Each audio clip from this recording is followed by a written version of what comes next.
नमस्कार, हस्तक्षेप में आपका स्वागत है। लोकसभा चुनाव की घोषणा हो चुकी है और लोकसभा चुनाव की तैयारियां भी शुरू हो चुकी हैं।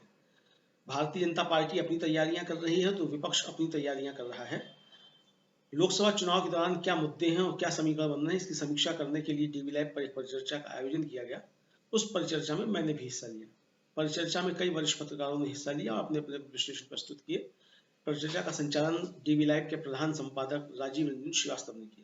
तो आइए देखते हैं उस परिचर्चा के कुछ प्रमुख अंश साभार।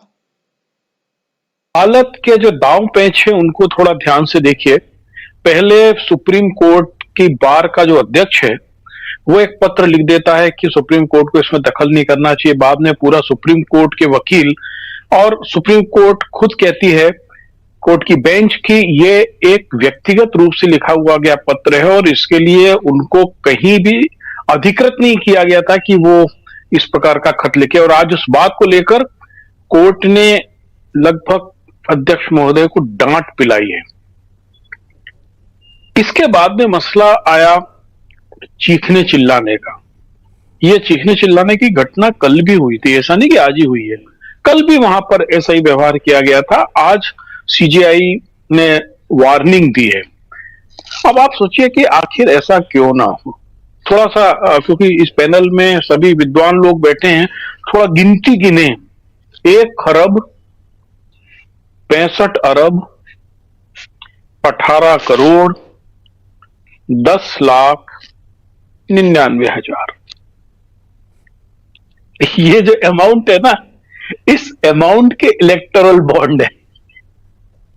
भाई गिनती गिनिए जरा तो मालूम पड़ेगा कि इतनी बड़ी जान।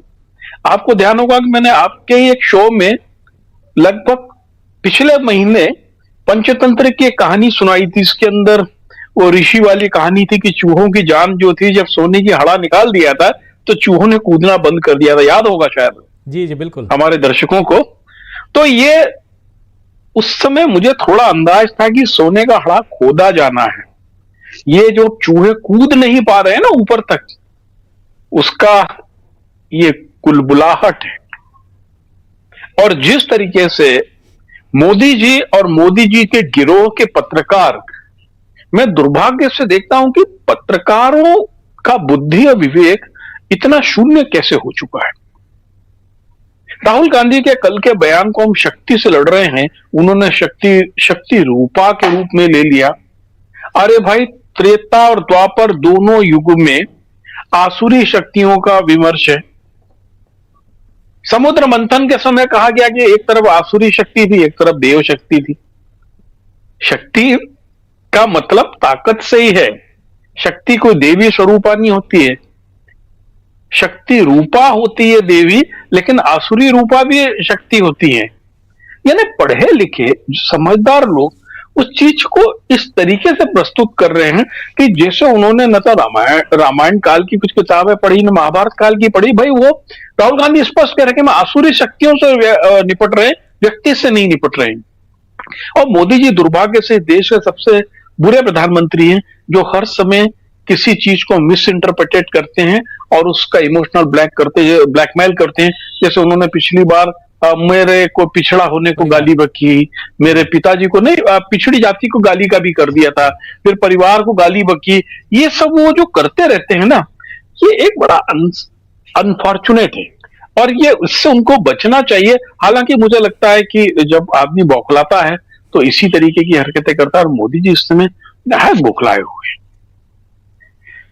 कल का जहां तक बंबई के भाषण का सवाल है, आपको बताऊं कि सबसे कम उम्र के तेजस्वी ने जो भाषण में चरण स्पर्श की बात कही, या शरद पवार ने बोला कि हम तो आपसे बात करते ही रहते हैं, उन्होंने हिंदी में बोला और बोला कि जो वहां अतिथि आए हम उनको सुनते हैं। या कल्पना सोरेन ने पहली बार इतनी बड़ी पब्लिक मीटिंग को एड्रेस किया। या उद्धव ठाकरे जब बोलने को खड़े हुए और उनके साथ में लोगों का जो कोलाहल था, वो सब चीज ने, महबूबा मुफ्ती ने किस तरीके से हिंदुस्तान की आजादी को लेकर, कॉन्स्टिट्यूशन को लेकर बात की, बहुत एक गुलदस्ते के रूप में प्रहार किया है उसने और एक सशक्त विपक्ष का एक चेहरा दिया है।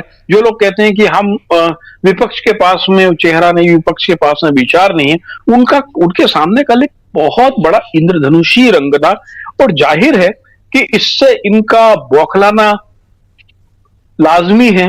अब आप देखिएगा, आपका एक व्यक्ति आपकी मंत्रिमंडल का सदस्य है, और जब आप बिहार के अंदर आज समझौता करते हैं, सीटों का बंटवारा करते हैं, तो जो मंत्री बना हुआ उसको समझौते से बाहर कर दिया, उसको कोई सीट नहीं दी।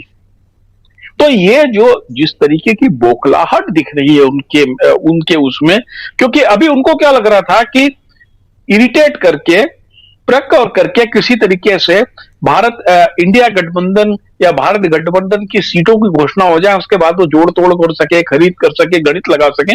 लेकिन इंडिया गठबंधन के नेता बहुत वाइसली इस बार कह रहे ठीक है, अब तुम सीटें घोषित ही कर दो।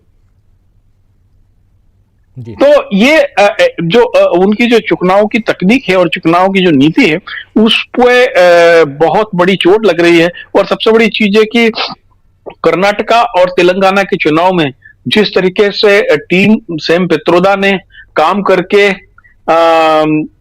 ईवीएम मशीनों को नल एंड वाइट किया, और वो टीम यदि आज इस बार पूरे देश में काम करने को लग गई, तो ईवीएम वाले इनका जो भंडाफोड़ हो सकता है। जी, क्या फर्क पड़ता है उसको, कहां से पैसा मिला नहीं मिला? बिल्कुल, आप राकेश जी ने जो बोला मैं उससे आगे ही बात करूंगा।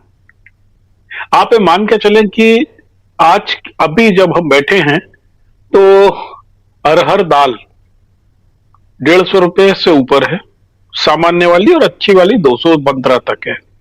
काबुली चने 185 से 225 रुपए किलो है। सरसों का तेल 115 न्यूनतम है। सोयाबीन ऑयल किसी कंपनी का ले लो 112 रुपए से कम नहीं है।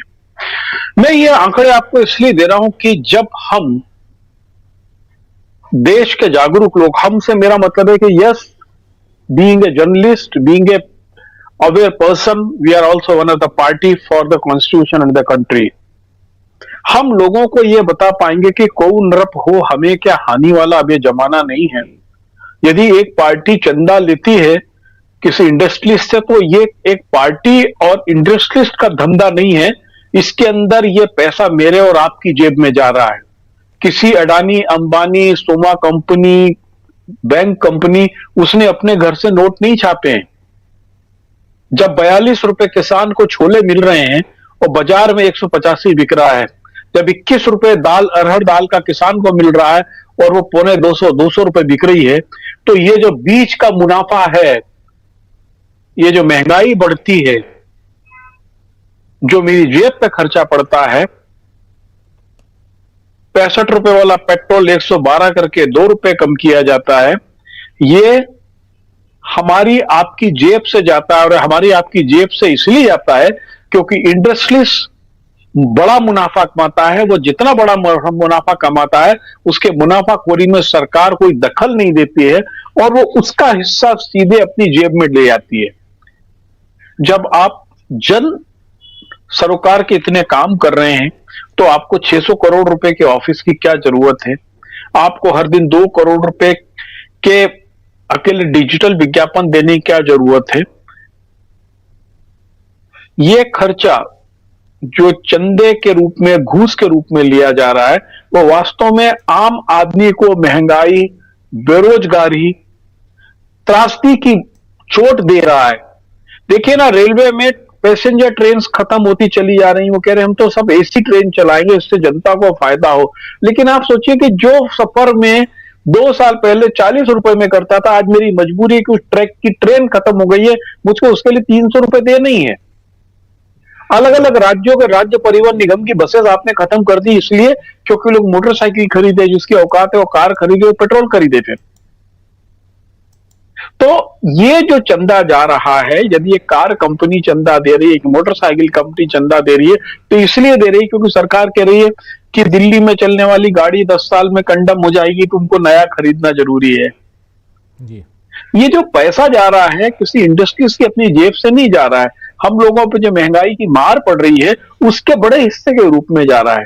यदि विपक्षी दल, देश से सरोकार रखने वाले लोग ये बात को नीचे तक कन्विंस कर सकें, तो निश्चित ही जनता में बदलाव आएगा। हम रफाल वाले मामले में देख चुके हैं फ्रांस जानता है, दुनिया में मालूम है कि राफेल की जांच चल रही है, राफेल में गड़बड़ हुआ है, लेकिन हमने केवल राफेल की बात करी तो किसी को कोई फर्क नहीं पड़ा, उनको लगा हुआ होगा। लेकिन जब हम ये बताते हैं कि ये जो पैसा जा रहा है ये आप पे महंगाई बढ़ा के जा रहा है, आप पे बेरोजगारी बढ़ा के जा रहा है, तो ये जरूर जनता को एड्रेस करेगा और उसका असर मतदान पर भी दिखेगा। आशा है ये वीडियो आपको पसंद आया होगा।